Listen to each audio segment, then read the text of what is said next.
మరుగు చేసుకునండి. నా మాటలు వ్యర్థం.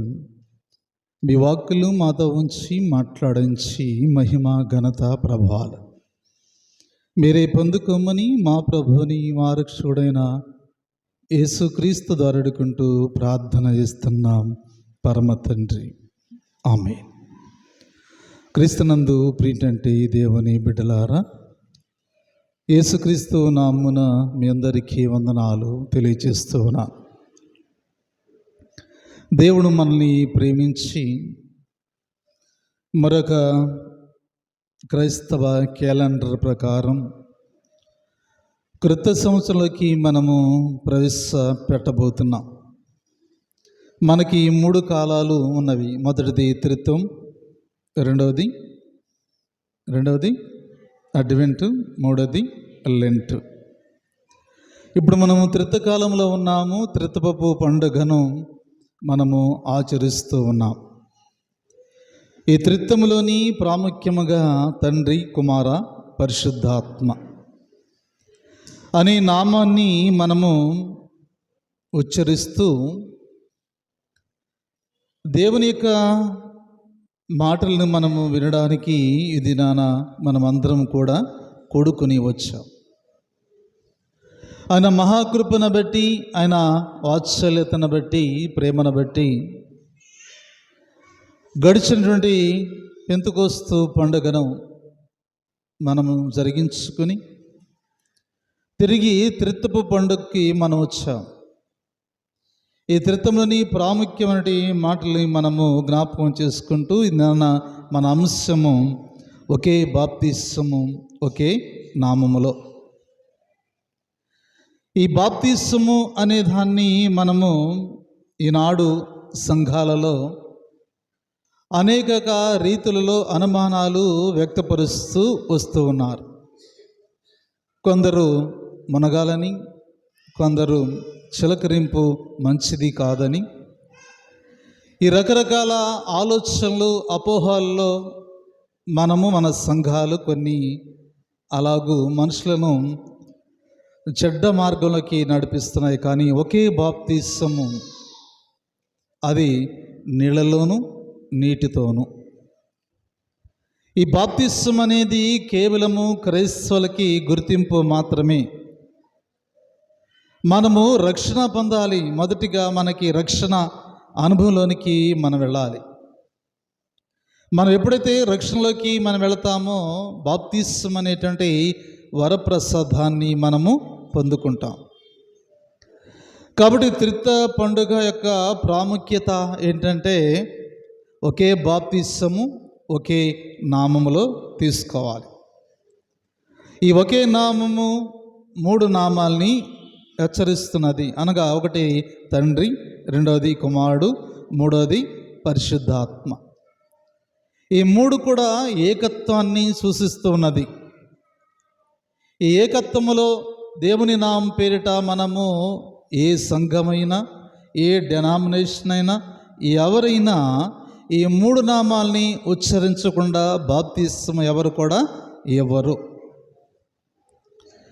కొన్ని సంఘాలలో పురాతన కాలంలో చిన్న బిడ్డలకి మనం బాప్తిస్మం ఇచ్చేవాళ్ళం. ఈ బాప్తిస్మము చిన్నపిల్లల పక్షాన తల్లిదండ్రులు దేవుని ఎదుట నిబంధన చేసుకుని నీకు అనుకూలముగా మా బిడ్డల్ని పెంచుతామని తల్లిదండ్రులు వాగ్దానం చేసి బిడ్డలకి బాప్తిస్మం అనేది ఇస్తారు. అది పెద్దయిన తర్వాత మనం ఏమనుకుంటామంటే, తెలుసో తెలియకో బాప్తిస్మం తీసుకున్నాం, ఇప్పుడు నాకు బాప్తిస్మం కావాలంటాం కదండి. ఒకేసారి బాప్తిస్మం పొందితే కదండి 2 సార్లు మనము జీవిస్తాం. 2 సార్లు బాప్తిస్మం పొందితే కదండి 2 సార్లు చనిపోతాం. కాబట్టి ఇక్కడ ఏమంటున్నా అంటే, మనము బాప్తిస్మం అనేది ఒకటే. నువ్వు తెలిసి తీసుకున్నా, తెలియక తీసుకున్నా బాప్తిస్మం అనేది తండ్రి, కుమార, పరిశుద్ధాత్మ త్రిత్వములోనటువంటి బాప్తిస్మం. కొందరు మనం ఏం చేస్తామంటే ఆవేశముతో, ఆనందంతో ఉజ్జీవ సభలు పెట్టినప్పుడు బాప్తిసానికి సిద్ధపడతాం. కొందరు 40 దినాలు లెంట దినాల్లో సిద్ధపాటు కలిగి ఉంటారు. ఈ సిద్ధపాటు అనేది చాలా చాలా ప్రాముఖ్యమైనది. ఆవేశంతోనూ ఆనందంతోనూ వాక్యము విన్న వెంటనే బాప్తిసానికి నిర్ణయం తీసుకోకూడదు. బాప్తిసము తీసుకోవాలంటే నిర్ణయం అనేది కఠినంగా ఉండాలి. వీటినన్నిటినీ నేను విడిచిపెట్టగలుగుతాను అనేటువంటి నిర్ణయానికి వచ్చినప్పుడు మాత్రమే 40 దినాలు మనకి దేవుడు సిద్ధపాటుని కలిగించాడు. ఆ సిద్ధపాటు దినంలో మనము బాప్తిసం కొరకు సిద్ధపడాలి. ముంచితేనే బాప్తిసం కాదు. బైబిల్ ఏం చెప్తుంటే నీళ్లలోనూ నీళ్లతోనూ బాప్తిసం. కాబట్టి ఈ బాప్తిసము అనే దాన్ని మనము చాలామంది అపోహపడతా ఉంటాం. ముంచితేనే నిలువెల్లా ముంచితేనే బాప్తిసం అంటున్నాం, కానీ ముంచితే శరీరానికి మురిగిపోతుంది, ఆత్మకు మురిగిపోవాలి. ఆత్మకు మలినము పోవాలంటే క్రీస్తు రక్తం చేత మనము కడగబడాలి. నీవు రక్షించబడ్డావా అనేది మనము జ్ఞాపకం చేసుకుంటూ ఉంటాం. రక్షింపబడడం అంటే ఏంటి? బాప్తిసం పొందితే రక్షించబడతామా? పడం. మనము మారు మనస్సు పొందాలి. మన పాపాలని ఒప్పుకుని పశ్చాత్తాపడి మారు మనస్సు పొందినప్పుడు మాత్రమే బాప్తిసం. అలాగూ పొందకుండా బాప్తిసము పొందిన వెంటనే మరలా మనం పడిపోతాం కదండి. సిద్ధపాటు లేకుండా బాప్తిసం తీసుకుంటే తప్పనిసరిగా పడిపోతాం. మనం పడిపోకుండా ఉండాలంటే బాప్తిసం తీసుకోవడానికి నిర్ణయము గొప్పదై ఉండాలి, సిద్ధపాటు గొప్పదై ఉండాలి, ప్రార్థన గొప్పదై ఉండాలి, ప్రభు మనతో మాట్లాడి ఉండాలి. అప్పుడు మాత్రమే మనం బాప్తిసానికి వెళ్ళాలి. ఇక్కడ బాప్తిసం అనే దాన్ని మనము జ్ఞాపకం చేసుకున్నప్పుడు ఇక్కడ 3 రకాల బాప్తిసాలని మనం ఈ దినాన చూడబోతున్నాం. 3 రకాల బాప్తిసాల్లో మొదటి రకాన్ని మనం చూస్తుండగా లేఖన భాగాన్ని చదువుబడిన పాఠ్య భాగాలలో మత్తయి సువార్త 28వ అధ్యాయము 19వ వచనాన్ని చదువుకుందాం. కాబట్టి మీరు వెళ్ళి సమస్త జనులను శిశువులుగా చేయడి, తండ్రి యొక్కయు కుమారుని యొక్కయు పరిశుద్ధాత్మకి నామములోనికి వారికి బాప్తిసం ఇచ్చుచు నేను మీకు ఏ సంగతులు ఆజ్ఞాపించుతున్నో వాటినన్నిటినీ గైకొనవలని వారికి బోధించుడి. చాలు. ఇక్కడ బాప్తిసాను గురించి పరిశుద్ధుడైనటువంటి మత్తయి మాట్లాడుతున్నటువంటి మాటను మనం చూస్తూ ఉంటాం. ఇది ఏ బాప్తిసం అంటే నీటి బాప్తిసం. నీటితో బాప్తిసం కదండి. నీటితో నీళ్ళల్లోనూ నీటితోనూ. నీళ్ళలో అంటే ముంచటం, నీటితో అంటే పోయబడడం లేకపోతే చిలకరించడం. ఈ బాప్తిసాను గురించి మాట్లాడుతున్న పునరుద్ధరణ అనేది క్రీస్తు తిరిగి లేచిన తర్వాత, ఆరోహణైన తర్వాత ఆయన తన శిష్యులను పిలిచి చెబుతున్నటి సందేశం ఇదే. ఏమని మాట్లాడుతున్నాడంటే 11 మంది శిష్యులను యేసు తన నిర్ణయాన్ని గలిలయలోని కొండ మీదకి వెళుతూ వారు ఆయన్ను చూసి ఆయన్ని మృక్కిరి కానీ కొందరు సందేహపడిరి. అయితే యేసు అక్కడ ఏమని మాట్లాడుతున్నాడంటే కాబట్టి మీరు వెళ్ళి సమస్త జనములని శిష్యులుగా చేయుడి, తండ్రి యొక్కయు కుమారుని యొక్కయు పరిశుద్ధాత్మక్య నామంలోనికి వారికి బాప్తిసం ఇవ్వండి కదండి. ఏ నామాన్ని ఆయన ఉచ్చరించాడంటే ఏకత్వము కలిగిన నామము, ఒకే నామం. ఆ నామము తండ్రి కుమార పరిశుద్ధాత్మ. ఎవరిచ్చినా ఈ నామాన్ని ఉచ్చరించకుండా బాప్తిసం ఇవ్వనే ఎవరు. చిలకరింపైనా ముంచటమైనా నీటితోనైనా బాప్తిసం అనేది ఒకేసారి తీసుకోవాలి. పెళ్ళి బాప్తిసం తీసుకున్నాను, చిన్నప్పుడు తీసుకున్నాను, మరలా ఇప్పుడు బాగా జ్ఞానం వచ్చింది, రక్షణ పొందాను, ఇప్పుడు తీసుకుంటానంటే అన్నిసార్లు చనిపోతావా? ఒకేసారి చనిపోవాలి. ఒకసారి చనిపోతే 2 సార్లు జన్మిస్తావు. 3 సార్లు చనిపోతే ఇక మరి లెగుస్తావో లేకవో తెలియదు. కాబట్టి బాప్తిసం ఒక్కటే, దేవుడు ఒక్కడే, నామం ఒక్కటే. కానీ వారు త్రిత్వమై ఉన్నారు. అనగా తండ్రి, కుమార, పరిశుద్ధాత్మ త్రిత్వమైనటువంటి నామమున బాప్తిస్మం మనము పొందుకునేటువంటి వారుగా మనం ఉండాలి అని చెప్తున్నారు. కానీ ఇక్కడ వీళ్ళందరూ కూడా, ఈ ముగ్గురు కూడా మిళితమై ఉన్నారు, ఏక శరీరమై ఉన్నారు. తండ్రి వేరు కాడు, కుమారుడు వేరు కాడు, పరిశుద్ధాత్మ వేరు కాదు. ఈ ఒక్కటే కలిసినటువంటి వ్యక్తి ఒక్కడే ఉన్నాడు, ఆయనే క్రీస్తు ప్రభు. కాబట్టి ఆయన ఏమంటున్నాడు? అపోస్తల కార్యముల గ్రంథము 19వ అధ్యాయము 5వ వచనాన్ని చదువుకున్నప్పుడు మాట్లాడుతూ ఉన్నాడు.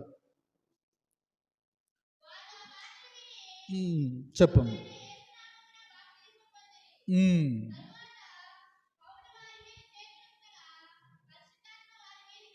చాలు. వారు ఆ మాట విని పౌలు చేత వారు బాప్తిస్మం పొందినప్పుడు, పౌలు వారి చేత అనగా వారి తలల మీద చేతులు ఇచ్చినప్పుడు పరిశుద్ధాత్మ వారి మీదకి దిగెను. కాబట్టి క్రీస్తునందు ప్రియమైనటువంటి వారలారా, పరిశుద్ధాత్మ అనగా నీటితో బాప్తిస్మం పొందుతున్నాము. నీటికి శక్తి ఉన్నదా అంటే అది శక్తి లేదు అనుకుంటున్నాం. కానీ అక్కడ శక్తిమంతుడైన యేసు నామమున ప్రకటన చేయగా ఆ నీటికి శక్తిని దేవుడు దయచేస్తూ ఉంటాడు. అందుకే బాప్తిస్మం ఇచ్చే ప్రతి కాపరైనా, బాప్తిస్మం తీసుకునే ప్రతి విశ్వాస అయినా తండ్రి, కుమార, పరిశుద్ధాత్మ అనే నామంలో బాప్తిస్మం మనం తీసుకుంటూ ఉంటాం. కాబట్టి ఇక్కడ ఏమంటారంటే, అలాగనే బాప్తిస్మము ఇవ్వమని చెప్పలేదు, కానీ బాప్తిస్మము ఇవ్వమని చెప్పాడు. బాప్తిస్మం అనగా అందరికీ గుర్తొచ్చేది నీటితో బాప్తిస్మం. యోహాను ఇచ్చినటువంటి బాప్తిస్మం గురించి మనము మాట్లాడుకుంటూ ఉంటాం. బాప్తిస్మము యోహాను ఎక్కడిచ్చాడంటే యొర్దాను నదిలో బాప్తిస్మము ఇచ్చాడు కదా. మనం కూడా నదిలోకి వెళ్ళి బాప్తిస్మము తీసుకోవాలి. కానీ మనం సముద్రంలో ఎందుకు తీసుకుంటున్నాం? నదిలో తీసుకోవాలి కదా. కానీ ఇక్కడ ఏమంటారంటే మత్తయి సువార్త 3వ అధ్యాయము 5, 6 వచనాలు చదువుకుందాం.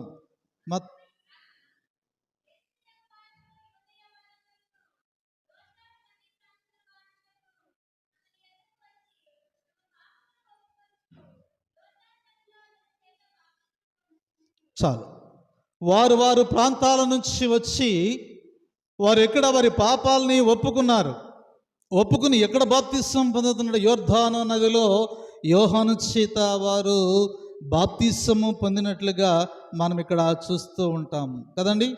ఇక్కడ ఏమంటే, ఆ సమయమున యెరూషలేము వారు, యూదా వారందరూ, యొర్దాను నది ప్రాంతంలో వారందరూ అతని యొద్దకు వచ్చి తమ పాపంలో ఒప్పుకొనుచు యొర్దాను నదిలో అతని చేత బాప్తిస్మము పొందుచు ఉండిరి కదండి. ఎవరంతటికి వారు ఆయా ప్రాంతాల నుంచి వచ్చారు, వారి పాపాలని ఒప్పుకుంటున్నారు, విడిచిపెడుతున్నారు. యోహాను చేత వారు బాప్తిస్మము పొందినట్లుగా మనం చూస్తున్నాం. అంటే వారు నీటిలో బాప్తిస్మం పొందారు, నీళ్లతోనూ బాప్తిస్మము పొందారు. కాబట్టి ఈ పొందిన బాప్తిస్మము ఎక్కడది అంటే తండ్రి, కుమార, పరిశుద్ధాత్మ నుంచి వచ్చిన బాప్తిస్మమే.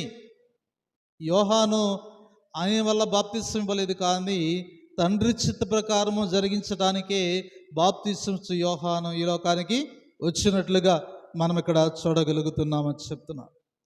అందుకే బాప్తిస్మం యోహాను కూడా ఒక మాట చెబుతున్నాడు. ఏమన్నమాటంటే, పరిశుద్ధాత్మ అగ్నితో కూడా బాప్తిస్మం పొందాలి, ఇచ్చేవాడు నా వెనక వస్తూ ఉన్నాడు అన్నాడు.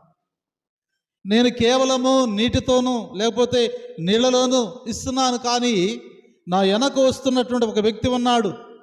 ఆయన ఎలా ఇస్తాడంటే కదండి, ఏం మాట్లాడుతాడంట, అగ్నితోనూ పరిశుద్ధాత్మతోనూ ఆయన బాప్తిస్మం ఇవ్వడానికి ఆయన రానయ్యున్నాడు అని చెప్తున్నాడు. కాబట్టి దేవుని బిడ్డలారా, బాప్తిస్మము అనేది ఒక వరప్రసాదం, దేవుడిచ్చేటువంటి ఒక వరప్రసాదం. బాప్తిస్మం పొందిన తర్వాత మనం ఎలా ఉండాలి అంటే మాదిరిగా ఉండాలి. మాదిరి అంటే మనమే పరిశీలన చేసుకోవాలి, మనమే తగ్గించుకోవాలి.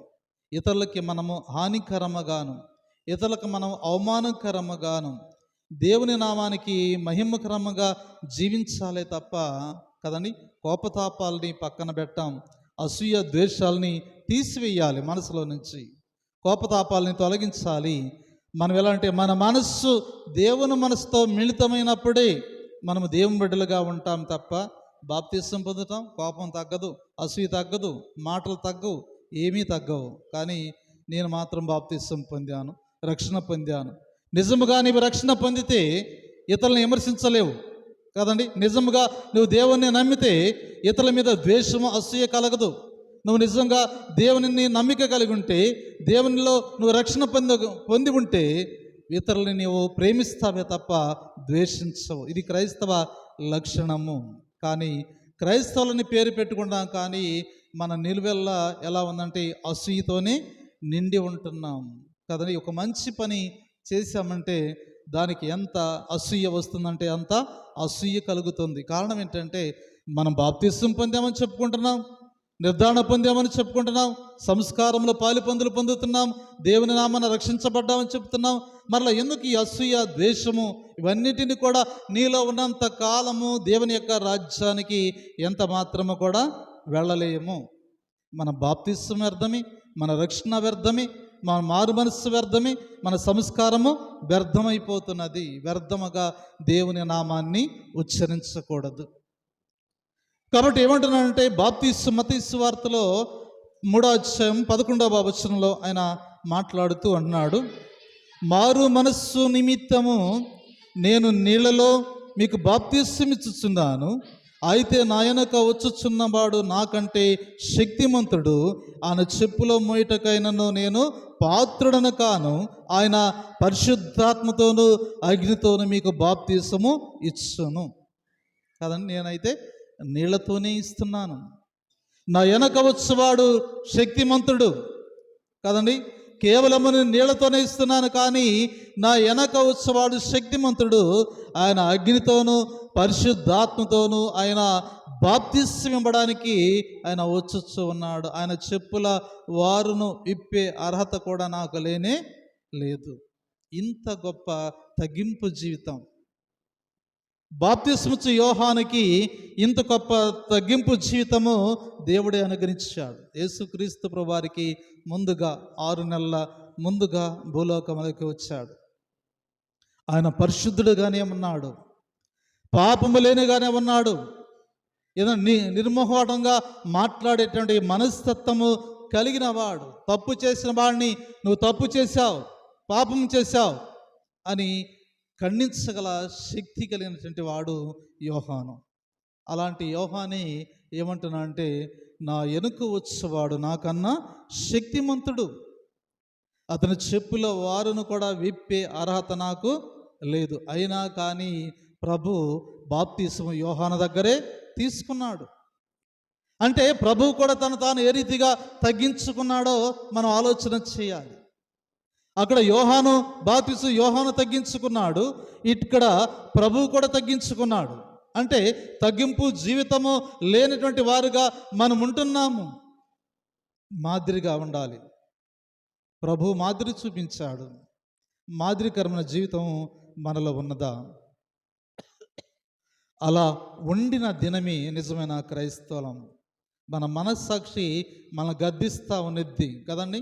మన మనస్సాక్షి అంట లోపల నుంచి గద్దిస్తున్నది, అయా నీవు మారు మనస్సు పొందావు, నువ్వు జాగ్రత్త, నీ సేవకుడిని నీ ఇష్టం వచ్చినట్టు మాట్లాడుతున్నావు, నువ్వు మారు మనస్సు పొందావు, నువ్వు జాగ్రత్త, నువ్వు మారు మనస్సు పొందినప్పుడు విశ్వాసులతో ఎలా ఉండాలో అలాగుండు, నువ్వు తొందరపడుతున్నావు, జాగ్రత్త జాగ్రత్త అని మనస్సాక్షి చెప్తున్నా. కానీ మనస్సాక్షిని దాటి అవతలకు వెళ్ళామంటే మనము నిజంగా క్రైస్తవులమా, దేవుని బిడ్డలమా?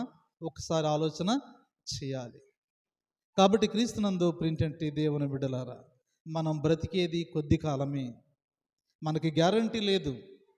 మానవుడు తయారు చేసిన ప్రతి వస్తువు మీద ఇన్ని సంవత్సరాలు గ్యారంటీ అని రాస్తున్నాడు, కానీ దేవుడు చేసిన మనుషుల మీద గ్యారంటీ లేదు. ఎప్పుడు చనిపోతామో తెలియదు, ఎలాగో ప్రాతి పెట్టబడతామో తెలియదు, మనం ఎక్కడ పుడతామో తెలియదు, ఎక్కడ రాలిపోతామో తెలియదు, ఎక్కడ జీవిస్తామో తెలియదు, మన స్థితిగతులు కూడా మనకు తెలియవు. అవన్నీ కూడా ఆయన వశంలో ఉన్నవి, ఆయనకి తెలుసు. మనం ఎప్పుడు చనిపోతామో ఆయనకి తెలుసు, ఎలా బ్రతకాలో ఆయనకి తెలుసు, ఎంతకాలం బ్రతకాలో ఆయనకి తెలుసు. కానీ మన శక్తి మనకు లేనే లేదు. ఈ కొద్ది అల్పమైనటువంటి జీవితానికి అసూయ ద్వేషాలతో మన పగ ప్రతీకారాలతో మన మనసును పాడు చేసుకునే కన్నా మనము ఇతరులని ప్రేమించగలిగితే ఆ ప్రేమ చాలా విలువైనది, అది గొప్పది. అసూయ పడ్డా కొందని ఏంటంట, మనసులో అసూయ పెరిగే కొందనంట ఎముకలకి కుళ్ళు పుట్టేసిద్దంట. ఎముకలకి కుళ్ళు వచ్చేసిద్ది. మనకు తెలియకుండానే ఈ గట్టిగా ఉన్న ఎముకలు కూడా మెత్తబడిపోతాయి కదండి, మెత్తబడిపోతాయి. కారణం ఏంటంటే అసూయ నీ ఎముకలకు కుళ్ళును కలిగిస్తాయి. కాబట్టి క్రీస్తునందు ప్రియమైనటువంటి వారు, అందుకే నీటి బాప్తిస్మము అది బాప్తిస్మం ఇచ్చేటువంటి యోహాను ఇస్తున్నాడు. కానీ ఆయన అంటున్నాడు, నా వెనుక వచ్చేవాడు కదండా అగ్నితోనూ పరిశుద్ధాత్మతోనూ ఆయన బాప్తిస్మము ఇచ్చుచున్నాడు. ఈ బాప్తిస్మము రకరకాల గొడవలను తెచ్చిపెడుతుంది కదండి, గొడవలను తెచ్చిపెడుతున్నాయి. ఇతర సంఘాలలో మాదే గొప్పది బాప్తిస్మం అంటున్నారు కదండి, మనము మాదే గొప్పది అంటున్నాం, ఇంకొకళ్ళు మాదే గొప్పది అంటున్నారు కదండి. రక్షణ పొందకుండా, మారు మనస్సు పొందకుండా బాప్తిస్మం తీసుకున్న ఎవడు కూడా నిలబడడు, వాడు పడిపోతాడు. అందుకే బాప్తిసానికి వ్యవధి కావాలి, బాప్తిసానికి సిద్ధపాటు కావాలి, బాప్తిసానికి ప్రార్థన కావాలి, బాప్తిసానికి పాప క్షమాపణ కావాలి. ఇవన్నీ జరిగి